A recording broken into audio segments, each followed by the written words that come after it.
My husband never came home, he disappeared, and even the police couldn't find him, I said. Sounds like he just ran away, my sister replied coldly. Maybe he got tired of you. Her words sent shivers down my spine. My name is Ella, and I have a twin sister named Charlotte. We look alike, but our parents always loved Charlotte more. Dad, can I have some money? I'm going out with my friends, Charlotte would ask sweetly. Didn't you already spend your allowance? Yeah, but I promise I'll do great on my finals. Please, Dad? Alright, here you go. Thanks, Daddy, you're the best. Charlotte was charming and manipulative, so my parents spoiled her. I, on the other hand, was quiet and shy. They often ignored me. Dad, I need to buy a book for my homework, I asked once. I already gave you your allowance, use it wisely, he said. Okay, I mumbled. Charlotte wasn't satisfied with just being the favorite, she wanted everything I had, too. Hey, Ella, I like that outfit, I want it, she said one day. No, I bought this with my allowance, I protested as she rummaged through my drawer. I think it'll look better on me, I'm taking it. Stop, that's mine. Mom, Ella's being mean, Charlotte cried out. Ella, don't be so selfish, Mom scolded. Let your sister have it. But why? I asked, hurt. No matter what, my parents always took Charlotte's side. If she wanted something, she got it, even if it belonged to me. I quietly endured everything, but when I graduated college, I got a job far from home. Finally, I didn't have to see my parents or Charlotte as often, and it felt like a relief. But the years of being compared to her left me with little confidence. I avoided fun and excitement, focusing only on my work. Then, I met Daniel during a business meeting. Here's the document you requested, I said. Thank you, this is so thorough, he replied with a smile. I hope it helps. It does, you're amazing. Would you like to have dinner sometime? I was surprised. I'd never had dinner alone with a man before, but I said yes. Over time, he asked me out more often. One day, Daniel looked at me and said, Ella, will you be my girlfriend? Me? Are you sure? I asked, stunned. Of course, you're beautiful, kind, and everything I've ever wanted. No one had ever said anything like that to me before. My heart swelled with joy. I'm so happy, thank you, Daniel, I said, my eyes brimming with tears. Daniel was hardworking, thoughtful, and responsible. He worked for a big company, made good money, and lived a stable life. After a few years of dating, we got married. I became a full-time housewife and moved into his parents' house. Mom, Dad, this is Ella. She's part of the family now, Daniel said with a smile. Welcome, Ella, we've heard you're a hardworking young woman, his mom said warmly. We're family now, so feel at home, okay? Thank you, I'll do my best, I replied, feeling relieved by their kind welcome. Daniel's parents run a small business, and their house was spacious. I quickly formed a good relationship with them, and they treated me with respect and kindness. How about we all go out for dinner tonight? Daniel's dad suggested one evening. Ella, what would you like to eat? Oh, anything you like is fine. How about Italian? There's a new restaurant nearby, Daniel's mom said. Italian sounds great. Perfect, Ella, order anything you want, Daniel added. They were always so thoughtful and made me feel included. One day, Daniel's mom handed me a delicate necklace.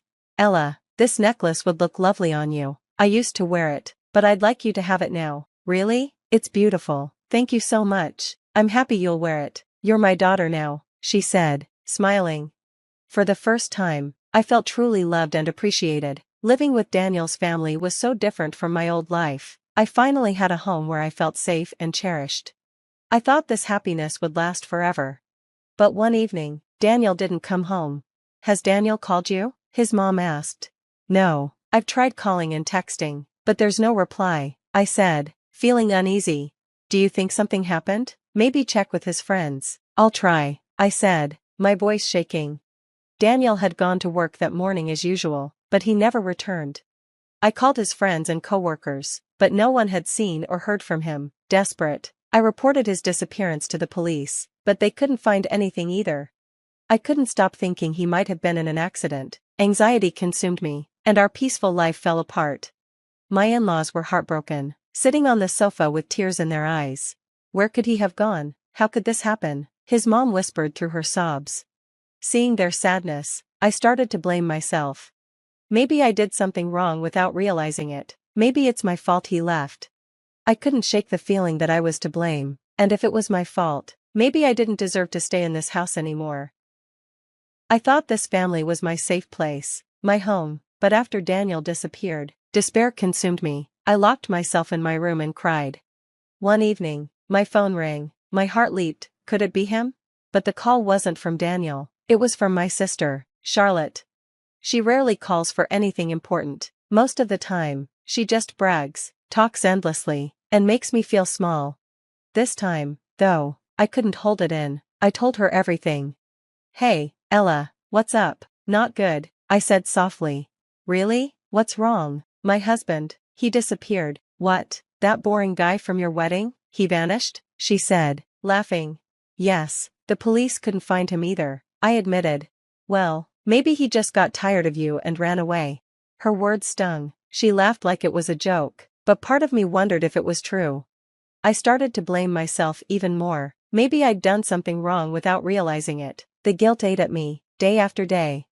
I couldn't sleep, couldn't eat, and started to think about leaving the house. One night, as I went downstairs for some water, I overheard my in-laws talking in the living room. What is he thinking? This isn't right, my father-in-law said. I feel so sorry for Ella, she's been through so much, my mother-in-law replied.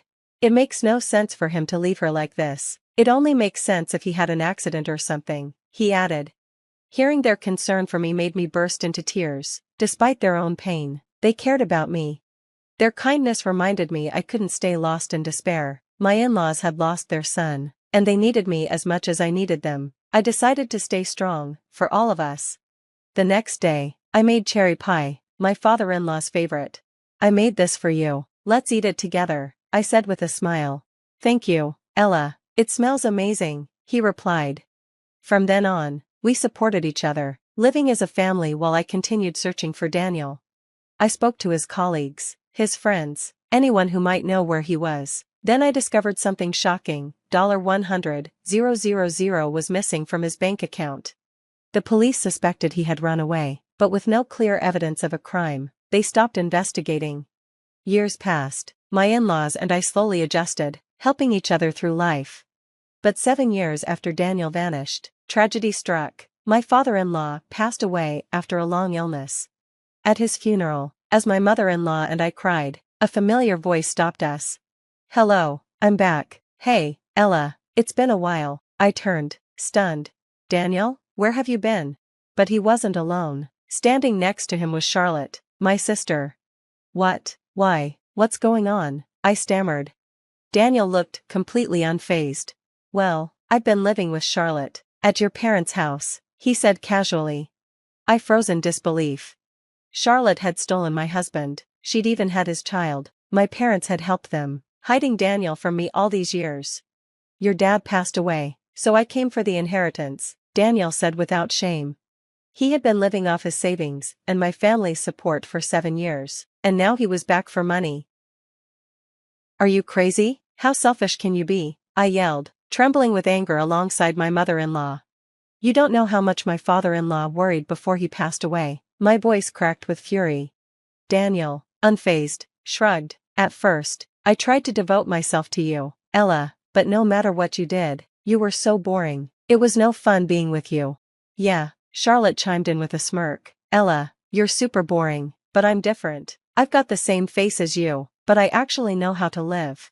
When I met Charlotte, everything changed, Daniel continued, his tone cold. She made me happy. I couldn't have kids with you, Ella, but we had a child together right away. Charlotte and I are meant to be together. My heart sank. Daniel was justifying his betrayal with the most selfish, hurtful reasoning. Charlotte, who had never worked a day in her life, had set her sights on Daniel the moment she realized at our wedding that he had a well-paying job. You thought you could just take whatever I had, didn't you? I spat at Charlotte, like you always used to, but this time, it's about money, isn't it? Charlotte crossed her arms, glaring at me. Whatever, Daniel just loves me more now. Anyway, he's the son, so he has the right to inherit the money. That's right, Daniel added. I deserve what's mine, so hand over the money.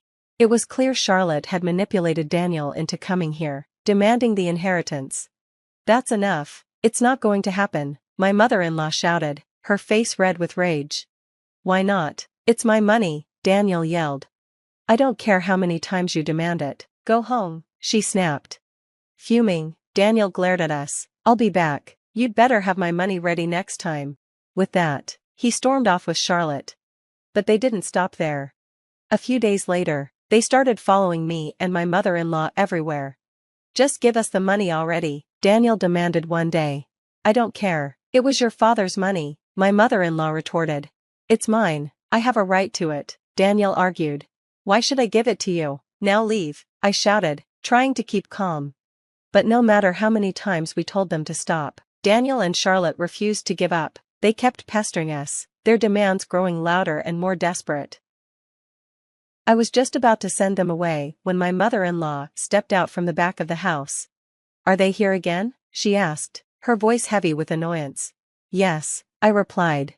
Charlotte, my sister, immediately turned her anger toward my mother-in-law, who was looking at them with disgust. Your son is begging, but you're just acting like a— My son is dead, my mother-in-law interrupted firmly. Huh? Both Daniel and Charlotte froze, speechless. There's a grave in the backyard, my mother-in-law added without flinching. What? No way, Daniel and Charlotte shouted in unison before rushing to the small cemetery in the woods behind the house. Sure enough, they found a gravestone with Daniel's name engraved on it. You see, he was declared dead after his disappearance, my mother-in-law explained, her voice cold and steady. Legally, after 7 years, a missing person can be declared dead. That's what we did. I inherited everything, and as far as the law is concerned, your marriage to Ella is already dissolved. Daniel stared at her in disbelief. But I'm alive. I'm standing right here. Exactly, he's alive, so he should get the money, right? Charlotte chimed in, panicking. My mother-in-law didn't even blink. Well, you're lucky, Daniel. I could have sued you for alimony when I found out about your affair, but since you're dead, I let it go. What, alimony? Charlotte stammered. Yes, my mother-in-law said, narrowing her eyes. If you two keep pestering us for money, I'll make sure the courts deal with you, and trust me, it won't end well for you. Hey, wait, I'm your son, it's my money, you can't do this, Daniel shouted, his voice cracking. My son is dead, she repeated coldly. You're his mother, you can see him standing right here, Charlotte whined. Then I suppose if my dead ex-husband were somehow alive, my mother-in-law said, her tone sharp, he'd owe Ella a lot of money in alimony for abandoning her and betraying his family. She let that sink in before continuing, but since he's dead, I guess we'll never get to that. Daniel's face fell, and Charlotte's bravado faded instantly. Fine, I get it, Daniel muttered. So, no money, my mother-in-law declared, now leave. Daniel and Charlotte tried to play the victim, pleading and arguing, but we didn't budge. The moment they heard the word alimony, they realized they'd lost. Later, my parents came to me, looking distressed. Clearly, they had heard the story from Charlotte. We're in serious trouble, Ella, my father said, his voice trembling. We have a lot of debts. Please, help us out. Yes, my mother added, we're still family, after all. Family? I snapped. You took away my husband and treated me terribly for years. Now you want my help? Forget it. I'm not giving you a single cent. My parents were stunned. No way. They had spent years spoiling Charlotte, pouring all their money into her and supporting her lavish lifestyle. Now they were paying the price. That's what happens when you let her take and take without limits. You've dug your own grave, I said bluntly. It turned out Daniel had been freeloading at my parents' house without working, relying on his savings. Meanwhile, Charlotte had spent recklessly, completely ignoring their financial situation. Raising a child on top of that only added to their expenses. Eventually, Daniel's savings ran out, and even with my parents' help, they were drowning in debt. What are we going to do? You need to fix this situation with the money. Oh, okay, I'll get a job then, Daniel said, frustrated. But since he was legally dead, he didn't have a family register, which meant he couldn't get a proper job. What now? We're drowning in debt, Charlotte complained. I didn't plan on having a second baby, she added. I never expected to get pregnant again either, but it's your problem now, you handle it. Charlotte's belly was huge, and their financial situation was getting worse by the day. I didn't care about the mess between my ex-husband and sister, I just wanted to move on. As for me, I was finally living a peaceful, Happy life with my mother-in-law. How about Paris? She asked one day. Paris? I responded, surprised. Yes, I've always wanted to visit Europe, she said. You said you wanted to see Buckingham Palace too. Why not take a trip to Europe?